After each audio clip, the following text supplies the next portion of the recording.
तो चलिए आज हम स्टार्ट करेंगे सेट टू। किसका set two? NISM series 21A, जो कि है PMS डिस्ट्रीब्यूटर्स एग्जाम। अगर आप इस चैनल पर नए आए हो तो ये सेट टू है, आप सेट वन देखकर आ जाइए। और जो सेट वन ऑलरेडी देख चुका है, इस वीडियो को लास्ट तक देखिएगा, क्योंकि मैं एक इंपॉर्टेंट अनाउंसमेंट करने वाला हूं, एक बहुत ही बेहतरीन फ्री रिसोर्स के लिए। तो वो लेने के लिए आप बने रहिए वीडियो के एंड तक। चलिए स्टार्ट करते हैं। सेट टू MCQ के 10 क्वेश्चन हम करेंगे चैप्टर टू के, जो कि है आपका primary and secondary market. Set two के लिए चैप्टर नंबर टू। पिछली बार की तरह मैं आपको सही आंसर और गलत आंसर दोनों को डिस्कस करता हुआ चलूंगा। क्वेश्चन नंबर 11 है, securities market enables A consumption growth, B capital flow between savers and borrowers, C tax collection, या डी करेंसी प्रिंटिंग। तो यहां पर आप इस चीज को समझिएगा कि जब हम बात कर रहे हैं सिक्योरिटीज मार्केट की, तो सिक्योरिटीज मार्केट हमें करता क्या है? क्या वो एक कंजम्पशन ग्रोथ देता है हमें? नहीं, ये कंजम्पशन के लिए नहीं है। क्या टैक्स कलेक्शन के लिए हेल्प करता है? जी नहीं, ये टैक्स कलेक्शन के लिए भी नहीं है। क्या ये करेंसी प्रिंटिंग में आपकी हेल्प करेगा? बिल्कुल भी नहीं करेगा। तो सिक्योरिटीज मार्केट करेगा क्या? वो जो कैपिटल फ्लो होगा सेवर्स और बोरोअर्स के बीच पर लेकर आएगा। यानी जब एक कंपनी आईपीओ लेकर आती है, फॉर एन एग्जाम्पल, उसे पैसे की जरूरत है, तो वो बोरोअर है। और अगर आप एज ए इन्वेस्टर उस आईपीओ में लगाते हो, तो आप उस वो सेवर हो जो अपने पैसे को सेविंग से कन्वर्ट कर रहा है इन्वेस्टिंग में। So the correct answer will be option number B, capital flow between savers and borrowers. Question number 12, primary market is used for. Primary market वो मार्केट होता है जब कोई भी इशुअर पहली बार अपनी सिक्योरिटीज को पब्लिक तक लेकर जाता है या किसी तक लेकर जाता है। तो option A, trading existing securities match नहीं कर रहा है मेरे एक्सप्लेनेशन के साथ। बॉन्ड मेच्योरिटी एंडिंग की बात करता है, स्टार्टिंग की बात नहीं करता, तो वो भी मैच नहीं कर रहा है। क्लियरिंग ऑफ ट्रेड्स, क्लियरिंग है ना कि आपका एक मार्केट है। सो द करेक्ट आंसर है जो मेरे एक्सप्लेनेशन के साथ जाता है, वो है option number B, issuing of new securities. Question number 13, IPO stands for. IPO का फुल फॉर्म क्या है? तो देखिए, मैं आपको यहां पर उलझाऊंगा नहीं। आईपीओ का full form clearly initial public offer है। तो यहां पे एक्सप्लेनेशन नहीं है, ये करेक्ट आंसर है option number B, initial public offer. Rest all answers आपके गलत होंगे। Question number 14, rights issue is offered to. तो मैं अगर आपको राइट्स इशू एक्सप्लेन कर दूं, तो आपको आइडिया लग जाएगा कि option A institutional investor, option B existing share holder, option C government, या ऑप्शन डी ब्रोकर, इसमें से सही आंसर कौन सा है? तो राइट्स इशू में होता क्या है कि आप एक कंपनी के ऑलरेडी पार्ट हो, अब आपकी कंपनी को और पैसे की जरूरत पड़ रही है, तो वो कहती है कि अगर मैं पब्लिक के पास जाऊं तो वो बाहर वाले हैं। तो जो मेरे घर के शेयर होल्डर्स हैं, अगर मैं उन्हीं से पूछ लूं कि आपके पास में सरप्लस पैसे हैं, आप तो इस कंपनी के पार्ट ओनर हो, आप इस कंपनी को अच्छे से जानते हो, तो अगर मुझे पैसे की जरूरत है कंपनी को, तो मैं अपने एग्जिस्टिंग शेयर होल्डर्स को टैप करूं फर्स्ट, क्योंकि वो सस्ते पड़ेंगे और एग्जिस्टिंग शेयर होल्डर्स को रिवॉर्ड भी मिलेगा। तो वो क्या करते हैं, वो पब्लिक को जिस जिस रेट्स पे शेयर बेचेंगे या इशू करेंगे, उससे बहुत कम रेट पर पहले वो अपने एग्जिस्टिंग शेयर होल्डर्स को ऑफर करते हैं। तो ये एग्जिस्टिंग शेयर होल्डर्स की राइट्स होती है कि भाई पहले आप हमसे मांगो, अगर हमें ना हम ना दे, तब आप किसी और से, बाहर वाले से मांगो। तो ये एक्सप्लेनेशन सुनने के बाद अब आपको क्रिस्टल क्लियर हो चुका है कि rights issue is offered to. So the correct answer will be option number B, existing share holders. Question number 15. Secondary market mainly provides A. Liquidity, B. Capital formation, C. Loan guarantee, D. Monetary policy. तो secondary market, क्योंकि अब हम secondary market में आ चुके हैं, तो यहां पर मैं आपको एक्सप्लेन कर देता हूं एक चीज। दो टाइप के मार्केट होते हैं सिक्योरिटीज मार्केट। एक होता है प्राइमरी मार्केट और एक होता है सेकेंडरी मार्केट। इसको अगर आपको समझना है सिंपल भाषा में, आप इस चीज को समझिए कि आप एक प्रमोटर हो और आपने एक नया ब्रांड न्यू फ्लैट्स लॉन्च किए हैं। तो आपने ये किसी उन लोगों को बेचा है जिनको वो घर खरीदने हैं। कुछ लोग तो रहने के लिए खरीदेंगे, लेकिन कुछ लोग इन्वेस्टमेंट के लिए खरीदेंगे। तो कुछ दिनों बाद ये लोग क्या करेंगे, इस घर को किसी और पर्सन को सेल करेंगे, जिसे हम कहते हैं रीसेल।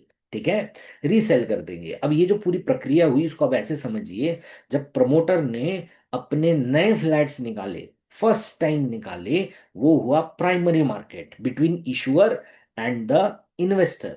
अब इस इन्वेस्टर ने अगर एक तीसरे इन्वेस्टर को बेच दिया जो कि रीसेल हुआ, तो ये हो गया सेकेंडरी मार्केट। तो सिक्योरिटीज मार्केट भी वैसे ही है। जब आईपीओ आता है तो कंपनी पहली बार आपको ऑफर कर रही है, इशूअर कंपनी है और आप उसमें इन्वेस्टर हो। अगर कोई डेट इंस्ट्रूमेंट भी लेके आते हैं जैसे जैसे कि एनसीडी, वहां पर भी क्या होता है, there is a issuer and there is a investor. अब इसके बाद क्या होगा, इसके बाद होगा ये कि आप इसे किसी थर्ड पर्सन को सेल कर सकते हो। तो ये हुआ इन्वेस्टर एंड इन्वेस्टर के बीच का ट्रांजेक्शन, ये होता है सेकेंडरी मार्केट। तो सेकेंडरी मार्केट जब आपको पता चल गया, तो अब आपको ये समझ में आया कि इसकी वैल्यू क्या है। वैल्यू है जब आप इसे रीसेल करने जाओगे। तो जब आप रीसेल करने जाओगे और अपने एसेट को बेचने के लिए जाओगे, तो वो आपको क्या प्रोवाइड करेगा, प्रोवाइड करेगा liquidity. So the correct answer will be option number A, liquidity. Capital formation long term के लिए है, लोन गारंटी एक लोन है। मॉनेटरी पॉलिसी का आपका इससे कोई लेना देना नहीं है सेकेंडरी मार्केट से। तो दोस्तों, अगर आप NISM 21A देने की सोच रहे हो, टाइम कम है, स्ट्रक्चर्ड लर्निंग करना चाहते हो, तो हमने 500 क्वेश्चन 500 MCQ का कोर्स बना लिया है। इस 500 क्वेश्चन के MCQ को आप परचेज कर सकते हो नीचे दिए हुए लिंक के थ्रू। साथ में यूट्यूब फैमिली के लिए एक डिस्काउंट कूपन है जिसे भी आप अवेल कर सकते हो। इसके अलावा ये जो मैंने आपसे वादा किया है, 10-10 क्वेश्चन, 12 चैप्टर, 120 MCQ, वो मैं आपको प्रोवाइड करूंगा ही करूंगा यूट्यूब के इस चैनल पे। तो इस चैनल को लाइक और सब्सक्राइब जरूर कीजिए और वेट कीजिए, क्योंकि अभी और 5 क्वेश्चन बाकी हैं और एक इंपॉर्टेंट अनाउंसमेंट बाकी है रिगार्डिंग अ फ्री रिसोर्स।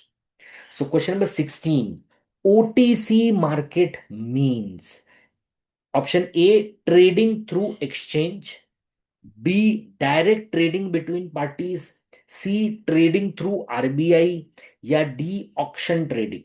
तो ओटीसी क्या होता है, ओटीसी होता है ओवर द काउंटर। जब आप किसी के पास जाते हो और आपने और उसने मिलके डिसीजन लिया, सामान आपने खरीद लिया, पैसे आपने दे दिए। अब आपने ये जो एक्सप्लेनेशन सुना, ये आप देखोगे कि ये मैच कहाँ कर रहा है, ये मैच कर रहा है ऑप्शन नंबर बी के साथ, जो कि है direct trading between parties. So the correct answer is option number B, direct trading between parties. Question number 17, clearing corporation guarantees. तो जो क्लियरिंग कॉरपोरेशन होता है वो क्या गारंटी करता है, option A market returns, option B trade settlement, option C price movement, या option D dividend payment. अब आप ना इसे एक एक तरीके से समझ लीजिए। ट्रेडिंग होती है जब आप कोई भी शेयर्स खरीदने के लिए जाते हो एक्सचेंज में। तो आपने अपनी बिड लगा दी, आपको आपका दिख गया कि हाँ आपका ऑर्डर प्लेस हो चुका है और ऑर्डर कंफर्म हो चुका है। अब आपके पैसे आपने दे दिए हैं, ये तो आपने अपने एंड से किया, मतलब ये ट्रेडिंग हुई, ये हुआ ट्रेडिंग। अब ये आपके डीमैट में कैसे पहुंचेंगे, तो ट्रेडिंग के बाद स्टेप 2 आता है। ये 3 स्टेप का प्रोसीजर होता है। तो पहली होती है ट्रेडिंग, ट्रेड तो हो जाए, सौदा पक्का हो जाए।